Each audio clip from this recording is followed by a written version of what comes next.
and welcome to our webinar on direct sourcing, how to influence, adopt, and execute.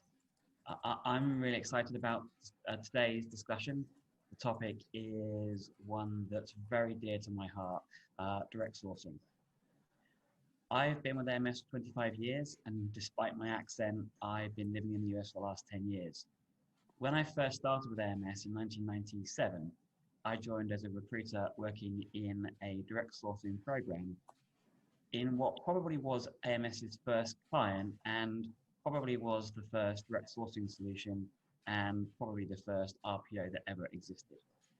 And while direct sourcing is relatively new in the US market, it is not new to AMS or the European market.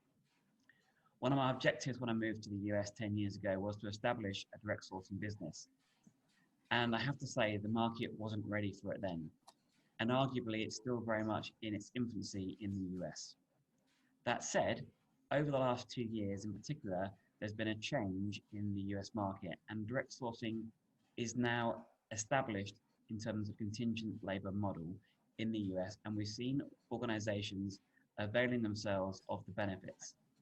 AMS has implemented a number of direct sourcing programs and have played a part in help to educate the market and the environment in terms of solutions and models. It is still, in my humble opinion, an undervalued and underutilized model with huge potential. And I'm very excited about the prospect of this becoming an established contingent labor model across the US as MSP did 10, 15 years ago. The market is changing rapidly. The landscape is not the same as it was a few years ago. And now more than ever, direct sourcing can have a place in organizations with respect to their contingent solutions. The purpose of this webinar, in conjunction with our friends at Everest Group, is to help organizations understand direct sourcing in more detail, review our experiences, and provide an interactive environment for you to ask questions. Before I go through and introduce our speakers, let's do some housekeeping. We're going to ask one poll question of you shortly, so more of that in a few minutes' time. Please don't be afraid to ask questions. You can use the chat feature to ask any questions of the panel at any stage of the webinar. I would really encourage you all to ask questions. We can get and make this as interactive as possible. I can see from the attendees list, we've got some great organizations that have joined us here this morning or afternoon, depending where you are in the world. And we'll also leave time at the end for Q&A as well, if we don't get to all of your questions during the actual session. So now let me introduce you to today's speakers. We have the authors of our recent sponsored Everest Group white paper on direct sourcing for contingent workforce, and they are joining us here today, and we'll dive into a bit more detail on how to influence and adopt a direct sourcing program.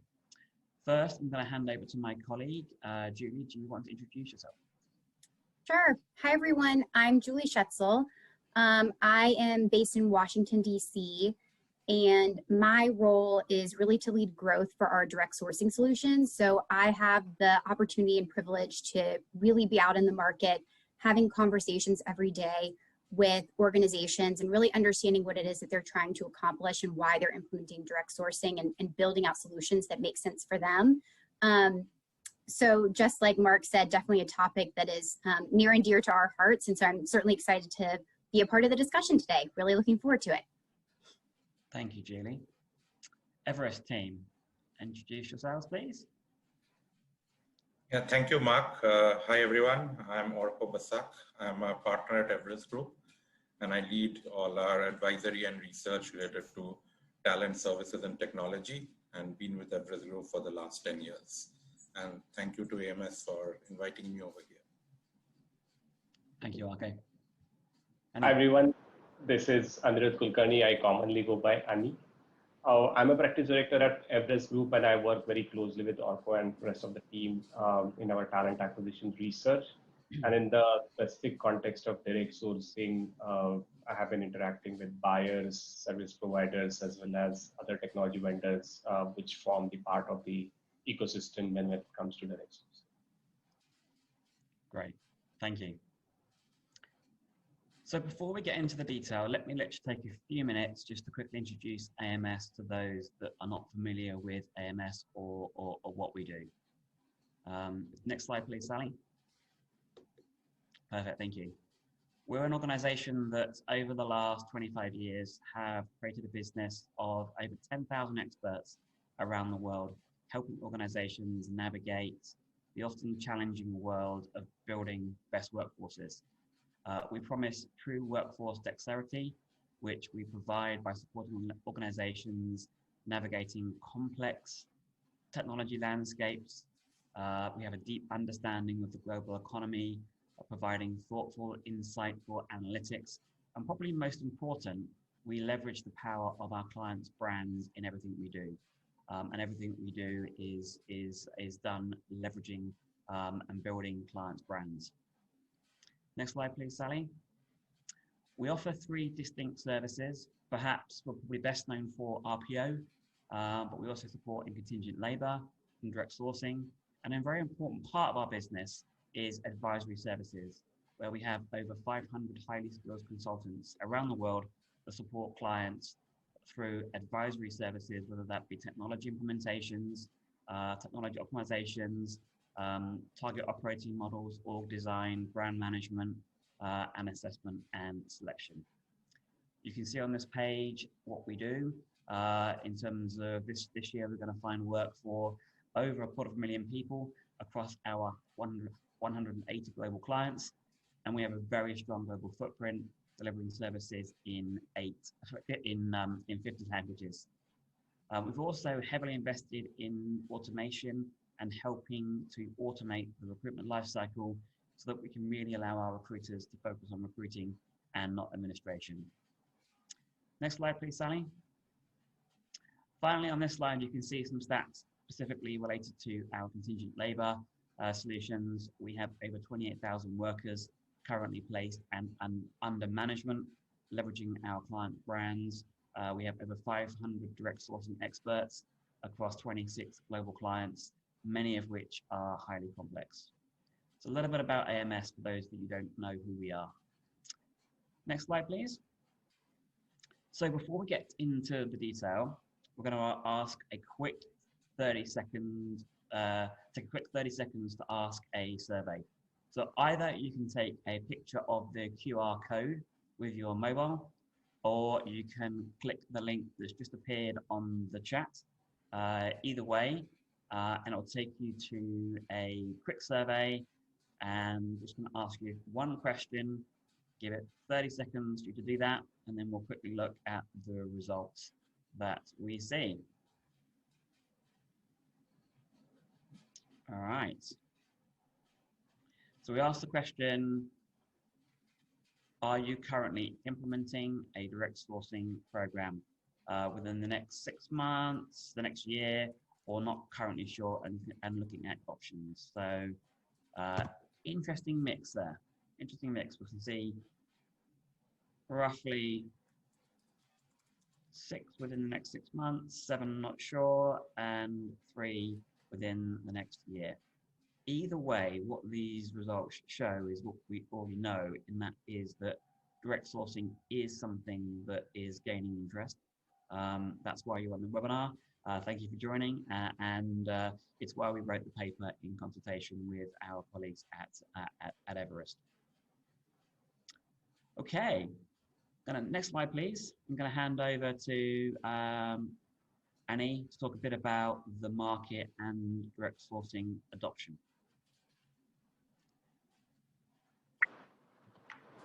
Yeah, thanks, Mark. So we have some stats here on this slide, right? And this is in the context of our research from the latest contingent workforce peak metrics, which covers the entire year of 2021.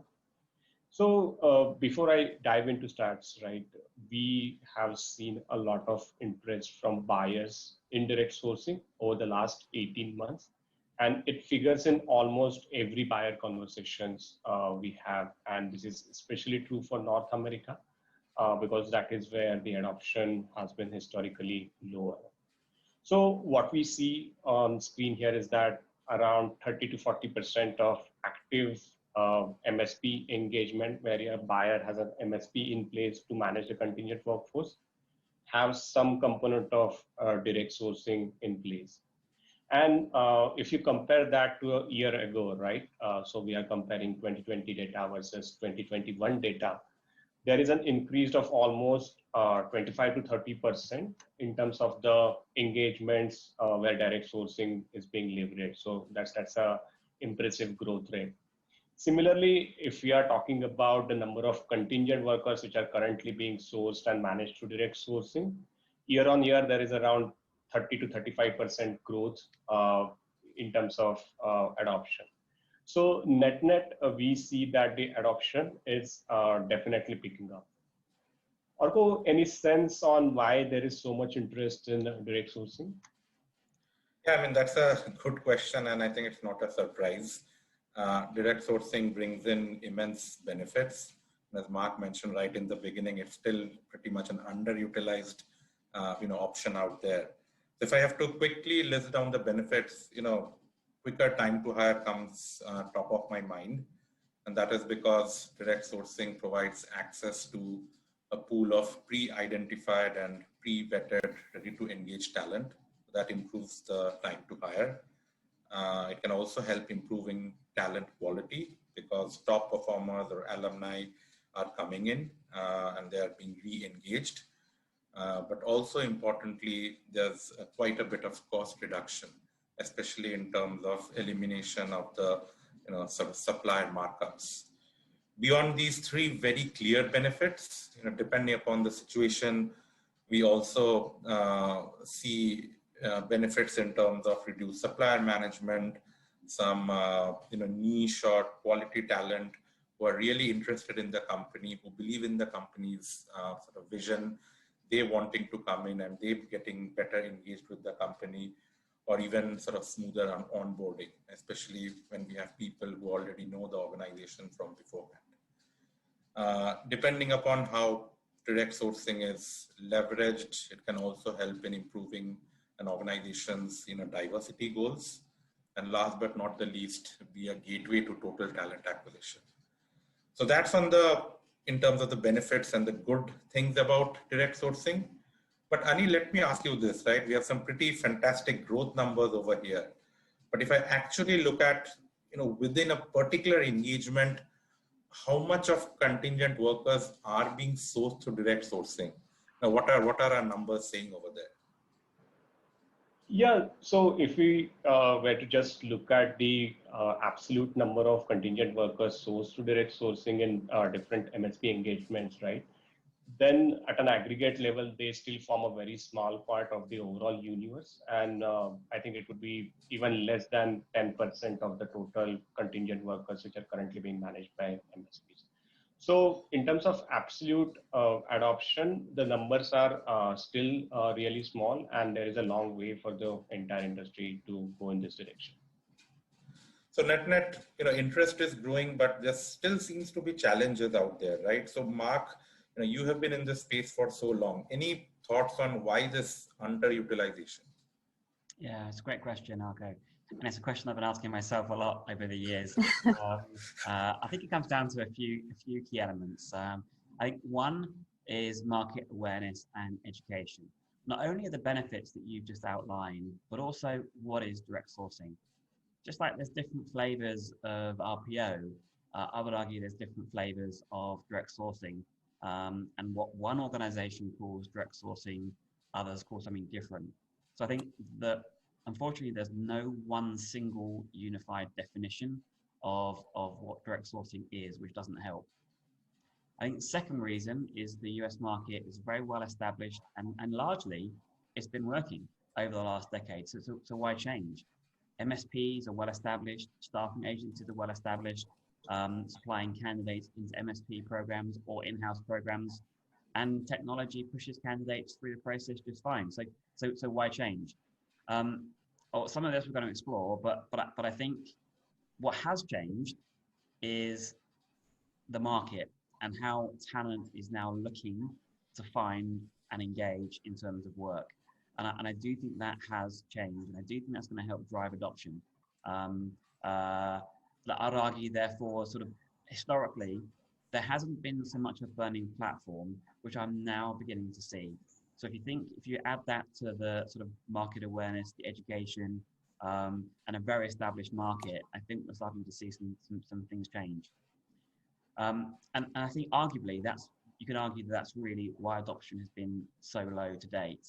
Something else that I think is relevant actually is, particularly over the last 12 months, some organizations have implemented a direct sourcing program, but it's been implemented in a way that's not going to get the true value from the program, in my opinion.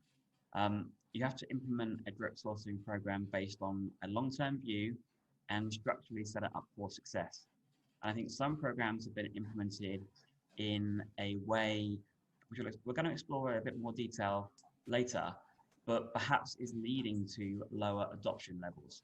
And I think that's something else to sort of bear in mind. So I think you've got three elements there. You've got education, awareness, definition, a very established traditional market, and arguably solutions that haven't been implemented to the level that I think they can and will be moving forward. Well, hopefully does that answer your question, Arko, a little bit in terms of why? Yeah, I mean, definitely does answer, and sort of, I definitely agree with that as well. We see some of those confusion out there in the market. Perfect. Okay, next slide, please, Sally. So in the white paper that was published, we talk about two main components of planning for a direct sourcing program. There's workforce planning, and then there's strategy formulation. And I guess elements are the same, and Arko touched upon some of these in the sort of the previous slide.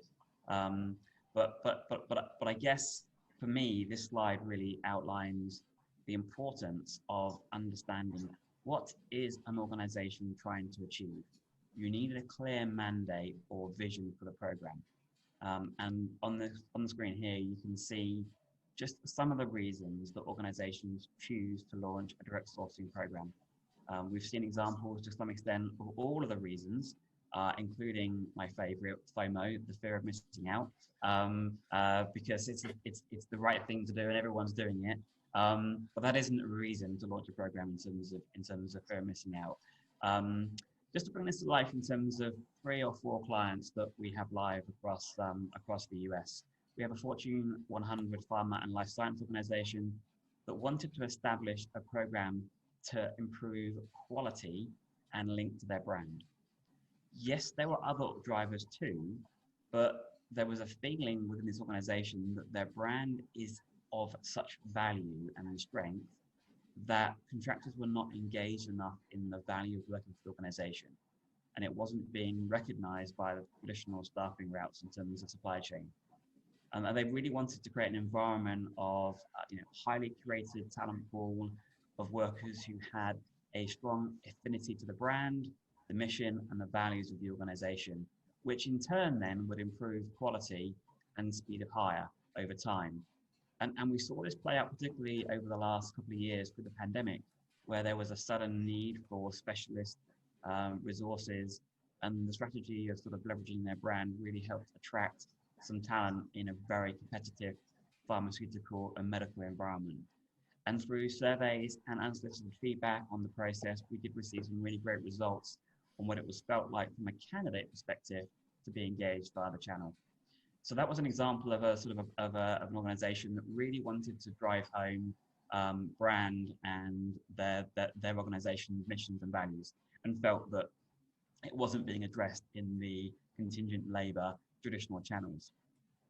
Another organization, this time in the travel sector, had a slightly different objective, and that was sort of to create more of a total talent solution, whereby it became clear that by creating some efficiencies in the hiring processes, they could hire contingent workers in a slightly different way. Again, leveraging their brand, but also linking how they needed to onboard and process workers. Some parts of the recruitment process were very similar for full-time and contract staff. So whilst keeping some differences so that we can maintain two sets of workers, that organization was able to leverage efficiencies to look at talent in a very holistic way. Julie, I think you've got some examples as well in terms of some of the other metrics or some of the other drivers for some of our other clients. I do.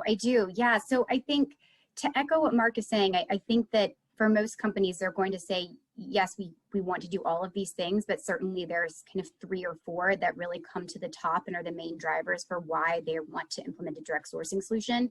One organization that I worked with in particular is a Fortune 50 financial services organization.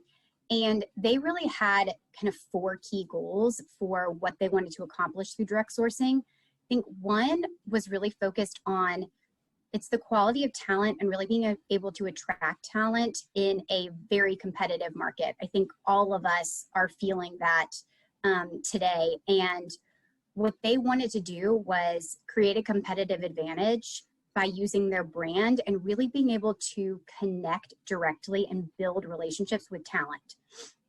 And all of this kind of trickles down into, I think going back to Arco, one of the things that you said at the beginning around, time to fill and efficiency, I think that's another big component of this. And one of the things that was really appealing to this organization as well is we need to be able to fill these contractor roles really quickly.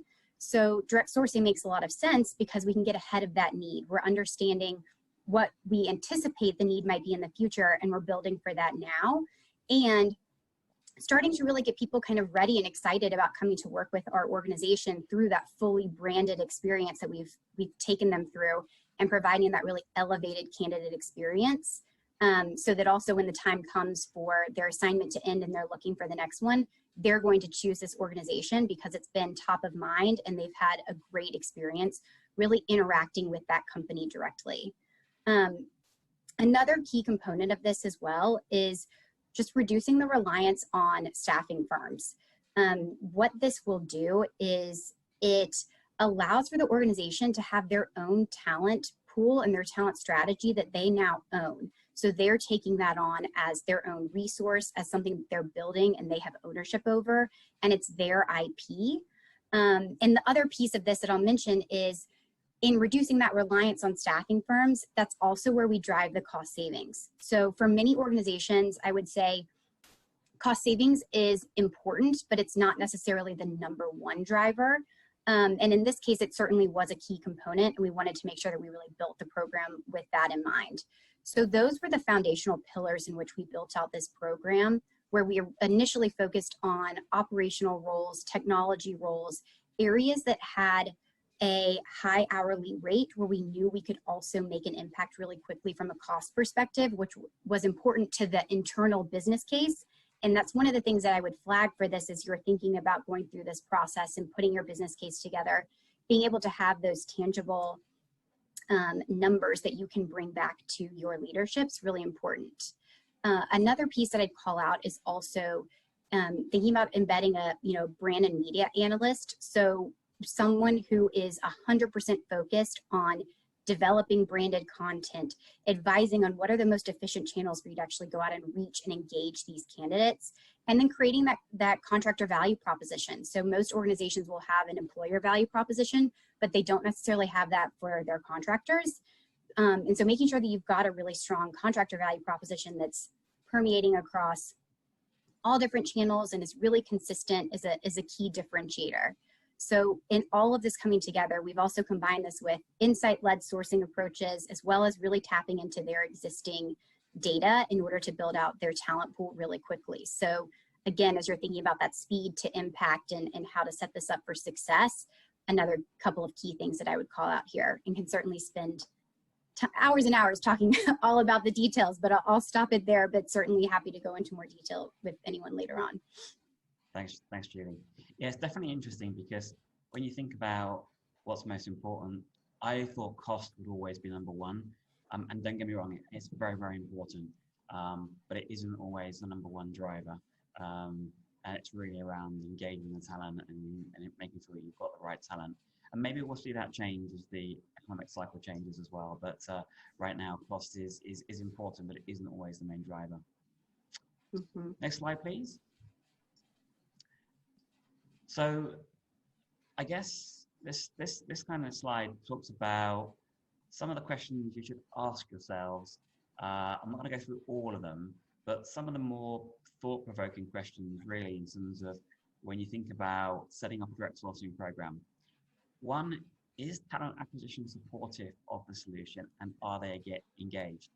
And that's really interesting because the folks who own full-time hiring and contingent workforce often are different in many organizations. And irrespective who owns which function, I would argue that being joined up and having both represented in a positive sort of fashion can really be a positive for a direct sourcing solution. We have examples of clients who have been very joined up and very collaborative, but also examples where there's no dialogue. And in some cases, even examples where there is an anti-direct sourcing push from talent acquisition because they're concerned that that may impact the brand or it may impact the supply of full-time staff, and they shouldn't mix. So, I don't think personally that they should operate in complete silos. There's plenty of scope for talent acquisition and supply chain to work together while still maintaining very different strategies. So that's one question maybe you should ask yourself, and may or may not be the case in your organization. Another one for me is, I guess, thought-provoking, is whether organizations are committed to prioritizing direct sourcing. What do I mean by that?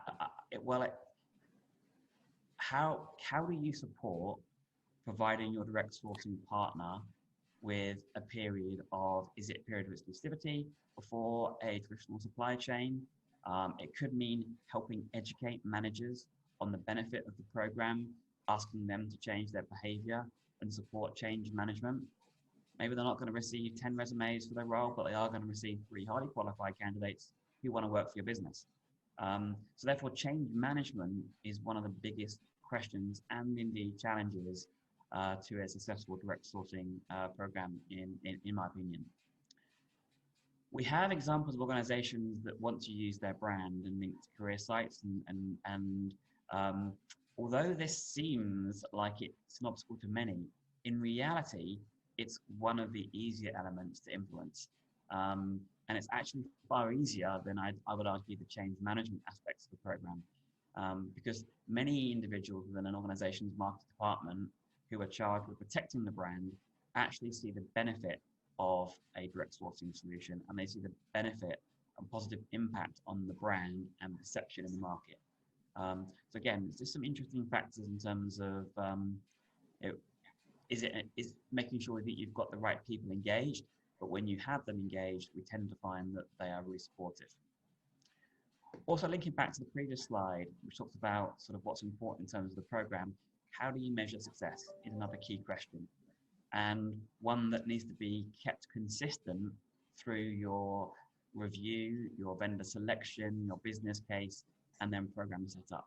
Go back to linking back to your business case and what was important to you and the organization. So just some questions to ask yourselves in terms of thinking through different strategies. I'm going to hand back to Annie. Do you want to talk us through a little bit in terms of the next slide, in terms of the different adoption approaches, because there are different ways of adopting and implementing a solution. Yeah, sure. Thanks, Mark. So basically, this is something which we have discussed in depth in our white paper, right? And I'll just try to give you an overview of how the typical solution works. So there are essentially 4 different buckets or 4 different phases in which you implement a direct sourcing solution. The first phase is when you plan about direct sourcing in terms of, and some of these things Mark discussed, in terms of what are your objectives, in terms of how you want to go about direct sourcing. In the next phase, you basically prepare yourself to attract the talent, the contingent workers which you want to hire through your direct sourcing program. In the next phase, you actually create these talent pools for contingent workers and then try to engage them and keep them updated about all the upcoming opportunities. And in the final stage, basically you onboard the right candidate when the right opportunity comes in, and then you provide the essential services to them so that they are successful in their work objective, right? So just double clicking on each of these phases. So when it comes to planning for the direct sourcing, right, there are two essential components to it. One part of it is how you go about the workforce planning. And the other part is then what kind of strategies you employ for direct sourcing. So typically workforce planning should involve things such as where is your organization headed and what kind of skill sets which you require in short to medium term. Try to predict the hiring volumes and the demand requirements for those specific skills or roles, and then actually trying to identify what type of workers or talent channels will be the optimum one. So you require a permanent employee, whether you require a staff aug, whether you require services procurement, freelancers, gig, so on and so forth. The next part of it is obviously about how you actually get down to planning for the direct sourcing fields, right? So for example, not every role is suitable for direct sourcing, and you cannot start a program with a big bang approach where you replace your entire supply chain with direct sourcing. So you have to be careful about it, you have to be deliberate about it, and then try to identify the job roles which are really suitable for direct sourcing. So in our experience, what we have seen is enterprises typically go for job roles which have predictable demand, and then that demand is medium to high volume. So you don't want to do it for jobs which are like really infrequent, right? And then obviously when it comes to skill sets of these job roles, these are somewhere middle in the continuum of skill set, so that there is an adequate supply for this kind of talent in the market. In the next phase, basically, I think Julie touched upon this, right? You need to create a contractor value proposition, just like what you need to have on the permanent side. And then basically try to identify the right channels for engaging potential talent who can come in and work for you in your contingent workforce programs, right? So we have seen organizations deploying both external as well as internal channels. And internal channels also work really well, right? So your existing employee referrals, your retirees and alumni, your silver medalist on the permanent side, those are also very good sources of getting all these contingent workers.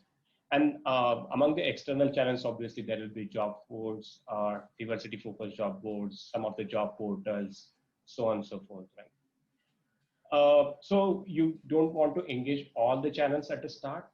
Again, this is an iterative process, and you start small, you try a couple of channels, and then again, close that feedback loop in terms of adjusting your approach in terms of what would work best for your program. The next part is actually the most important one, where you create pools of this talent, and then you engage with them, right? So talent pool curation is probably the most important part of the entire process.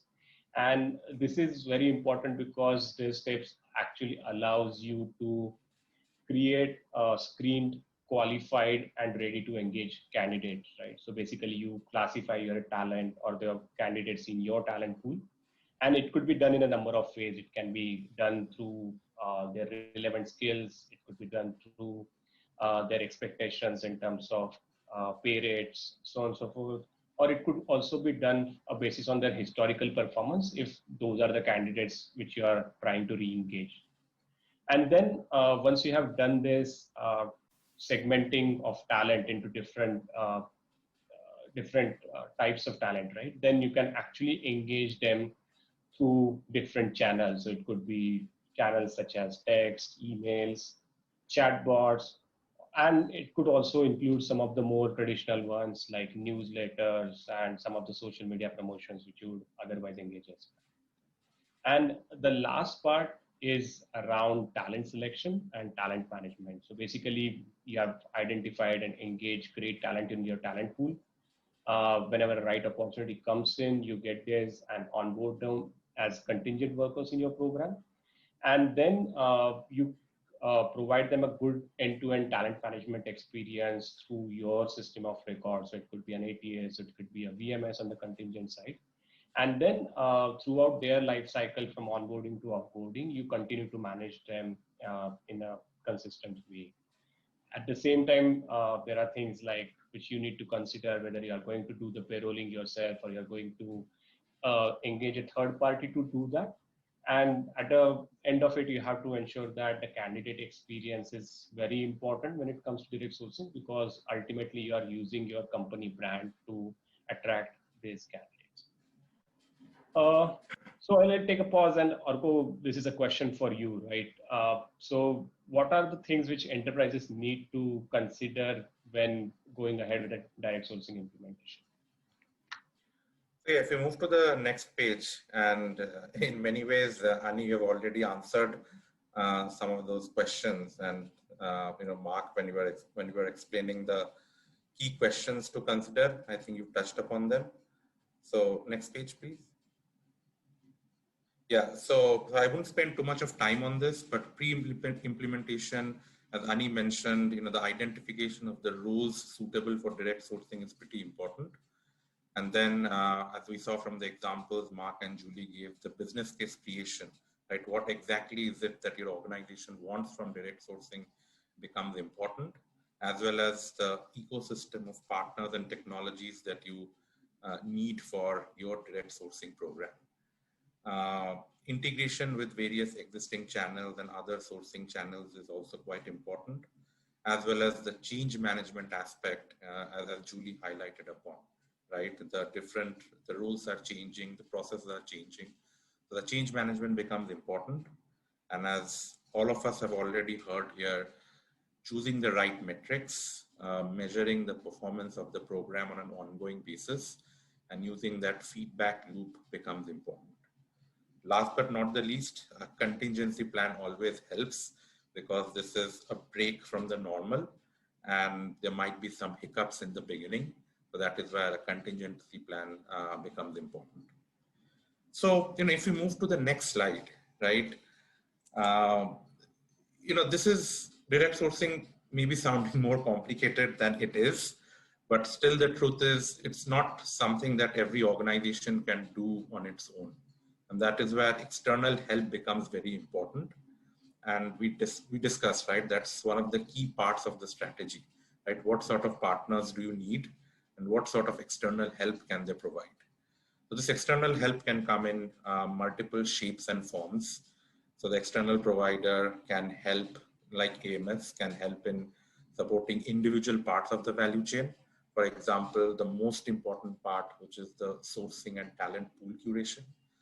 And depending on the direction that you want your direct sourcing solution to take, you might just ask a provider to help aggregate the underlying infrastructure, right? There are different solutions, different technologies out there.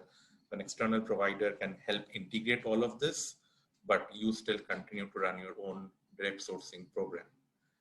The third option is, build, operate, transfer. You are not really confident about how to go about doing it. So you ask an external provider to do it, but then you take it in-house once it has reached a sort of stable state. The other option, of course, is asking providers such as AMS to own the end-to-end responsibility and become part of the value chain, end-to-end direct sourcing and all the components associated with it. And if you really want to take it one step further, and taking the example of that Julie gave around the travel company which wanted a total talent solution, that really takes the program to the next level. How do you align your permanent and contingent hiring and use direct sourcing as a gateway to total talent? So, Ani, what do you think enterprises need to keep in mind, considering all that we have discussed in terms of the common challenges and pitfalls? Yeah, so we have captured the most common challenges enterprises see on the next slide. Yeah. So these are the four most common ones we see in our enterprise conversations, right? So the first one is obviously around enterprises' apprehensions around the capabilities as well as the willingness of their current outsourcing partners.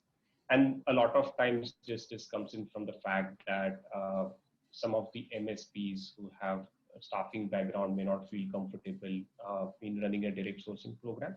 But we have seen cases where there have been proactive investment from such MSPs as well.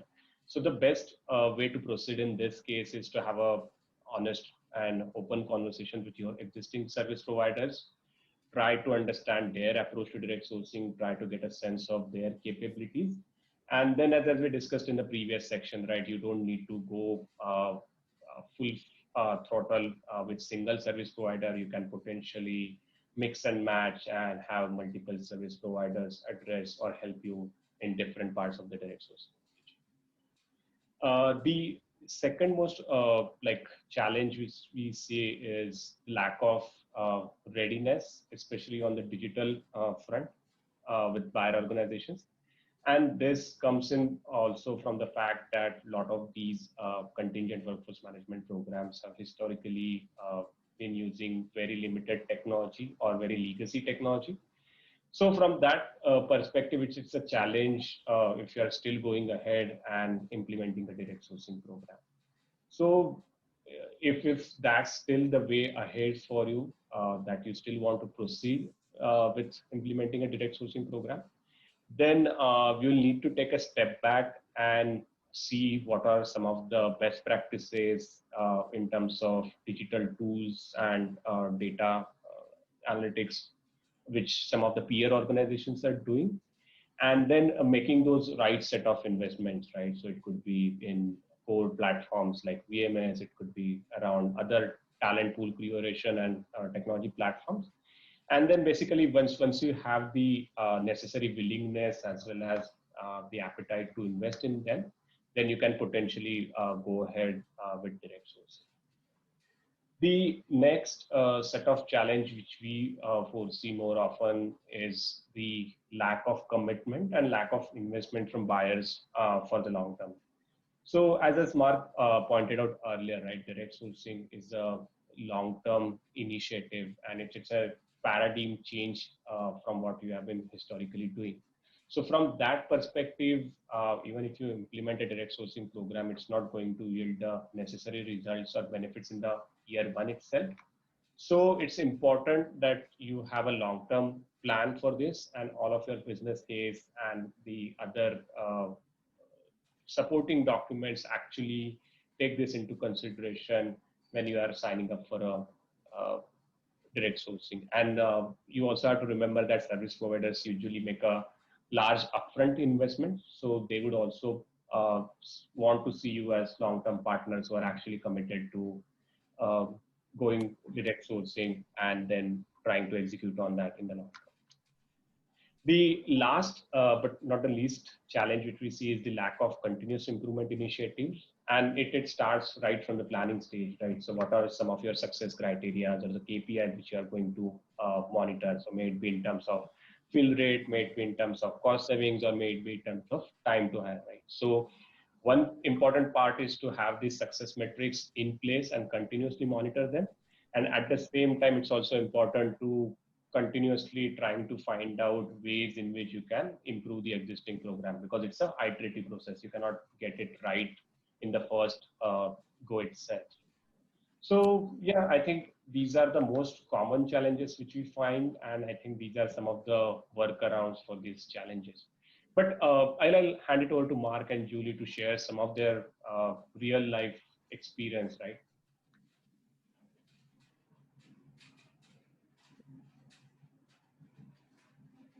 Thank you so much. Thanks. Oh, one of the questions that we get asked quite a lot is, should I do a pilot program? Is a pilot the right way to start with this? And it's a great question, but I think whether you should do a pilot really depends on the program objectives. Pilots have a place, but generally, in my view, pilots can be seen as an easy answer, a way of hedging your bets, which actually don't really drive results. And I think in our experience, organizations need to look at direct sourcing, as Anna, you just said, a long-term program, a way to drive change, drive results, and that really only happens over the long term. It is a long haul. And that brings me, I guess, to sort of the next slide, in terms of some of the things that we've seen in terms of lessons learned, in terms of some of our live programs, and touching upon that one around immediate results. And it's a bit of a paradox, because contingent labor, by its very definition, is all about speed, and it's about being able to find people quickly. And particularly the way that the market has matured over the last decade or so, and the way that MSP providers operate, is that and there's almost a view that if I can give as many providers as possible the ability to find me a resume, and speed, it must be better. And I'd argue that isn't always the case. And again, it depends on organizational priorities. But I think those organizations that expect to see immediate results will, in my view, be disappointed in terms of the short term, and will end up in a program that doesn't drive the long-term expectations. And you made a really good point, and I can answer this from a curator perspective. It will take a creator years to turn a profit, because they have to invest in large dedicated teams, not a staffing agency that can farm out the candidates to the highest bidder. They're solely reliant upon working with the organization that they're representing. And if you want a high-touch, brand-enhancing candidate and high-touch hiring manager service, then you need dedicated resources. That comes with cost, and it means that the creator makes money by placements, which only happens if you set up the program correctly. So there's a symbiotic relationship in terms of focusing on success and working with your partners to manage that change. And so for those reasons, pilots, again, for me, don't work in my personal view, and I see them as a warning sign for organizations that have real commitment to long-term change. Yeah, and Mark, I wanted to jump in on that point too, because I feel like where I'm sitting from the, being in a growth role, I have that conversation a lot with folks of where do we start? Should we start on a pilot? How do we kind of get in there, and how do we grow? And one of the things that I think is really helpful is you go back to the partnership and getting your curator involved, sharing all of this information with your potential partner as early as possible, I think is really valuable, because Mark, exactly how you're being very consultative on this, I think that's where, you're an expert in this, and you can come in and also help to guide an organization through that internally as well, to say, hey, okay, it sounds like maybe, in the example that I gave, starting in technology and operational roles makes a ton of sense, but that might be different for what you're trying to accomplish. And being able to share all of that information helps us be able to guide the organization. And I also think that another kind of key component of this as well is when you talk about the dedicated resources and building out a team, I'd love to kind of ask you your take on this too, because I think in our experience, making sure that we're getting that information early on so that we know how to build out the team appropriately, I think is really important, and makes the whole thing more successful. So I'd love to kind of jump in and pose that question back to you, Mark, too, in terms of, what goes into building out the team, and what information would someone need to share early on so that you can set up the team appropriately? Yeah, it's a great question. Thank you for calling me an expert, Julie. No, seriously, I think really it's really about understanding the key jobs, the historic data, how it's been sourced in the past, average pay rates, and one of the things that you need to drive a program is understanding the pay rates, and that's sometimes a hard thing to do because not many organizations track pay rates, track bill rates.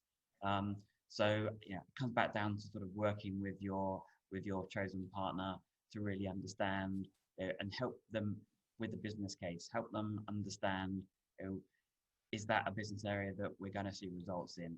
Our manager's going to be open to change management in that particular area. So those kind of things, Julie, are really important. And it kind of touches upon one of the things that I think is a really important lesson learned, and that's don't be afraid to trust your creation partner and give them the keys to your business, and treat them as a partner, not as a supplier. I think it's really important. You know, if you trust your partner with your brand, why wouldn't you trust them and empower them to get to know your business deeply so that you can bring the program to life? And that may be what's right for your business, but there's absolutely nothing wrong with trusting your partner. And ultimately, sometimes I think to get the true results of direct sourcing, you need to do that and help them understand your business. And you should hold your partner to account. You should make sure they have fees at risk. They should have skin in the game, and they shouldn't expect special treatment.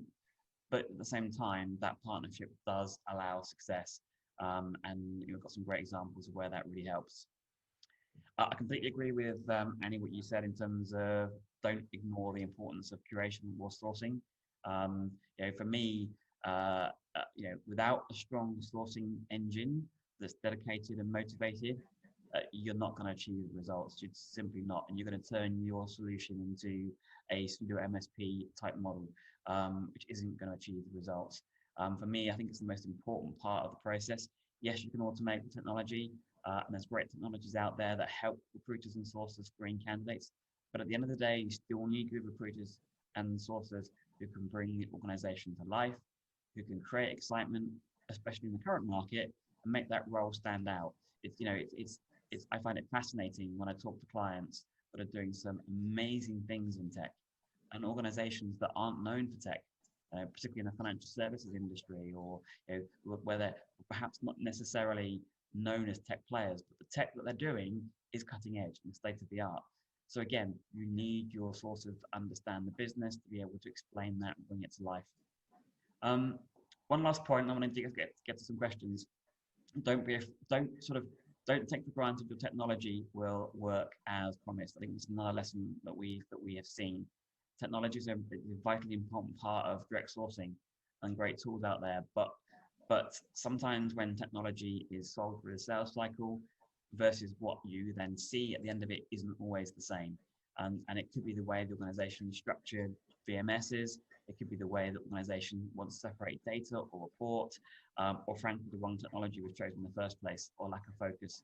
So again, the technology piece is an important part that shouldn't be taken for granted either.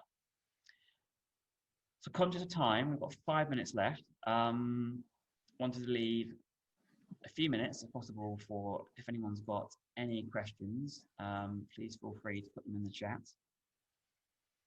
because we have made reasonably good time and we've managed to get through a lot of content in the time that was allowed. Does anybody have any questions at all? Mark, one question I would pose back to you is, again, sitting from my seat, I feel like a lot of folks will ask me things like, is my what's the right size? Is my program too large, or is my program too small to where direct sourcing makes sense? And I think that's, as folks are thinking about, is this the right fit for me and how do I get started? I think that question comes up a lot. Would love to hear your perspective back to the group as well. Yeah, and there's also a question that's come through on chat to that very point in terms of is there ideal size, anything too large, too small? I mean, I think in terms of 150 placements per year is kind of, for me, the minimum that I would class as sort of the minimum.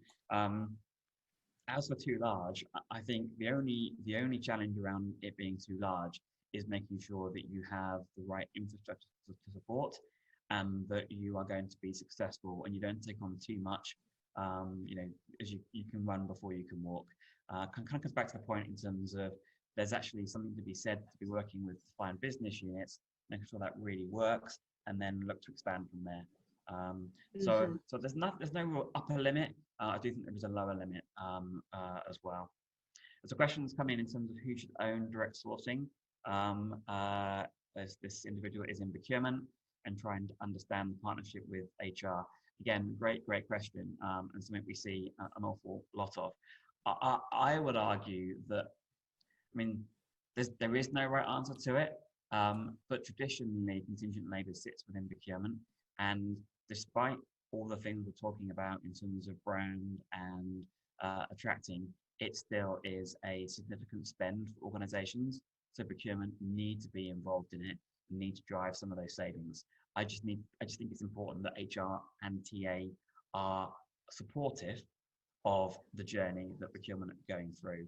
And again, happy to reach out afterwards. Got some really good examples of where that's worked really well and the kind of things that procurement individuals have done to ensure that the HR and talent acquisition teams are engaged and supported. Another question that's come through is, we have an employer brand that's used for perm workers. Do I need a brand for contingent workers? Great question. I would argue you need a sub-brand, yes. And I think we've seen examples of programs that are branded a client, but then a subset of that. So there is some distinction between your permanent and your contingent labour. I think that's probably best practice. And when we've been talking to the lawyers and to the brand experts in many of these large organisations, I think they would tend to concur that creating some differences in brand whilst leveraging your main brand is probably best practice.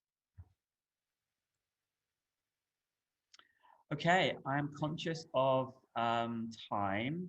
Oh, one last question actually. Should we create talent ourselves or use a third party?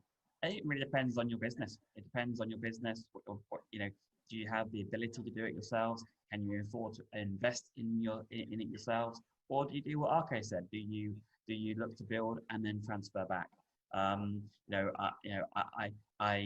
I genuinely think it depends on your own individual and whether you've got a strong enough business case and whether you really are prepared to invest. Thank you so much, everybody. I am conscious now we have 1 minute to spare. Thank you so much to our Arco and to Annie and to Julie. Thank you for joining us today. The white paper was fantastic, so I appreciate that. For everybody else, we will be providing you a link to the webinar. So I hope you've enjoyed it. We kind of got through the questions right at the end. Please feel free to reach out to any of us if you have any additional questions or anything else that you would like to ask. But thank you so much. I appreciate it. Have a good rest of the day.